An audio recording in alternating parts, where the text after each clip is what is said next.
Jordan Mailata limited practice yesterday. We'll see if he's up and ready to go come Sunday night. So let's get into our top 5 things to watch when it comes to Eagles-Cowboys Sunday night football. Here's what we got for you. Jordan Mailata, Lane Johnson, really the entire the entire offensive line of the Philadelphia Eagles. That's what we're watching. The entire offensive line of the Philadelphia Eagles against the entire defensive line and the pass rush of the Dallas Cowboys. They're just flat out scary. All right. You shouldn't be scared of many things in your life. And I'm going to go ahead and say, you know what? They are scary, but I'm not afraid. All right. I'm not afraid, mainly because I'm not Jalen Hurts and I wouldn't be sacked by these guys because I peaked in 8th grade athletically, so I had no chance of playing. But what I'll tell you is this. They averaged 4 sacks a game, that defensive unit. And the Eagles against the Cardinals struggled picking up the blitz. The Eagles versus the Lions week 1, and Jason Kelce got into this yesterday when he was addressing the media. It was working for the Lions. It was working for the Cardinals. It was working to an extent with the Vikings in the second half. But the Eagles were able to manage the pressure a little bit only because they have such a mobile quarterback in Jalen Hurts. That's the only reason. And Jason Kelce admitted, we've struggled against picking up the blitz. And with the amount that we've struggled against the blitz, other teams are just going to keep on bringing it because they're going to try to get Jalen Hurts off his spot. And really, you look at the stats in the NFL and you see guys like Micah Parsons, who is in a 4-way tie for the sack lead with 6 so far this season. You look at guys like Dorrance Armstrong. You look at DeMarcus Lawrence. And those guys, they get after the quarterback. Blitz or no blitz, they're getting after the quarterback. And Dan Quinn, who we'll get to in a second, is going to be cooking up something special for Jalen Hurts this week. I can guarantee you that. So if the Eagles' offensive line can just withstand the pass rush and the blitz from the Dallas Cowboy defensive line, then we're going to be feeling a lot better about ourselves. And Jalen Hurts will come out of this game safe and unscathed. That's what we'll root for. So that's the first thing I'm going to be looking at. Offensive line of the Eagles versus the defensive line of the Dallas Cowboys. Number 4 on this list, going up 5-1. That's how we're working this right here. I don't know what it's going to take because Miles Sanders had a career day, 130-plus yards, 2 rushing touchdowns, 30 carries, 31 carries. He was off the charts awesome. Off the charts awesome against the Jaguars. And then they went to Arizona, and the Eagles forgot they had Miles Sanders in the backfield. Can we not do that in this game? Because with Dallas blitzing as much as they're going to blitz, and again, Dan Quinn's going to be cooking something up. More on him in a second. I'd love to see Miles Sanders run right past that pass rush. I'd love for him to have that opportunity.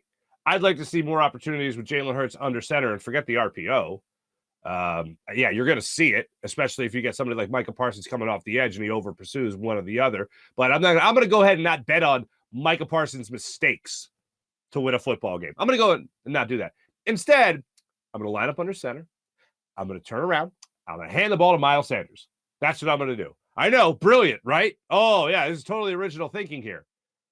But don't outthink this. Don't overthink this, Nick Sirianni. Don't overthink this, Shane Steichen, calling plays during the game. Hand the ball to your running back. You're giving the ball to a running back who's averaging almost 5 yards a carry against a defense that's allowing 4.7 yards per carry. Go ahead and let Miles Sanders eat in this game.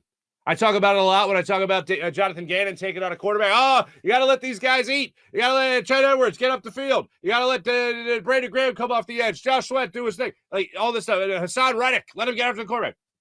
All that still applies in this game against Cooper Rush. Although, I might shock you, not as much as you think. But when it comes to this rushing attack of the Philadelphia Eagles, you can have success against the Dallas Cowboys. And you know what else you can do? You can protect your quarterback. If I'm Dallas, I mean, I'm blitzing all the time. I mean, I got the guys to do it. So you know they're going to come out aggressive.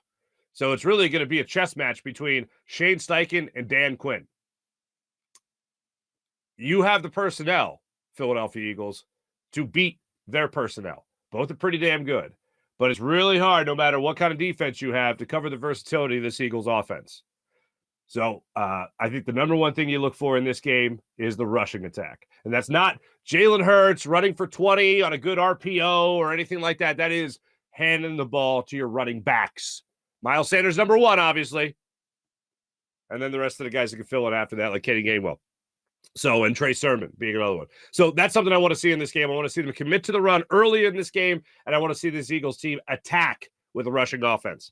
After that, yes, I do go to Jonathan Gannon versus Cooper Rush. Now, I know a lot, blitz them, blitz. Okay, I don't think you need to do that.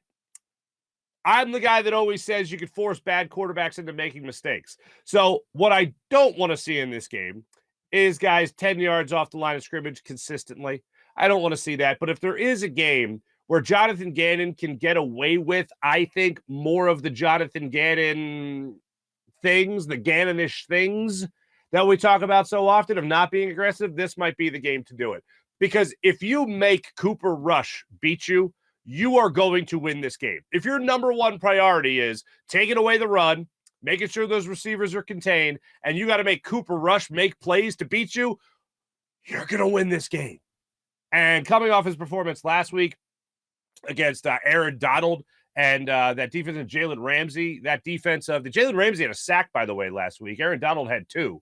If those guys were able to get after Cooper Rush, and they're pretty damn good, and this versatile defense is just going to sit back and not be aggressive at all, well, then they're not taking any page out of the playbook of the LA Rams. And I think that there's a lot to be learned from the way they played against Cooper Rush.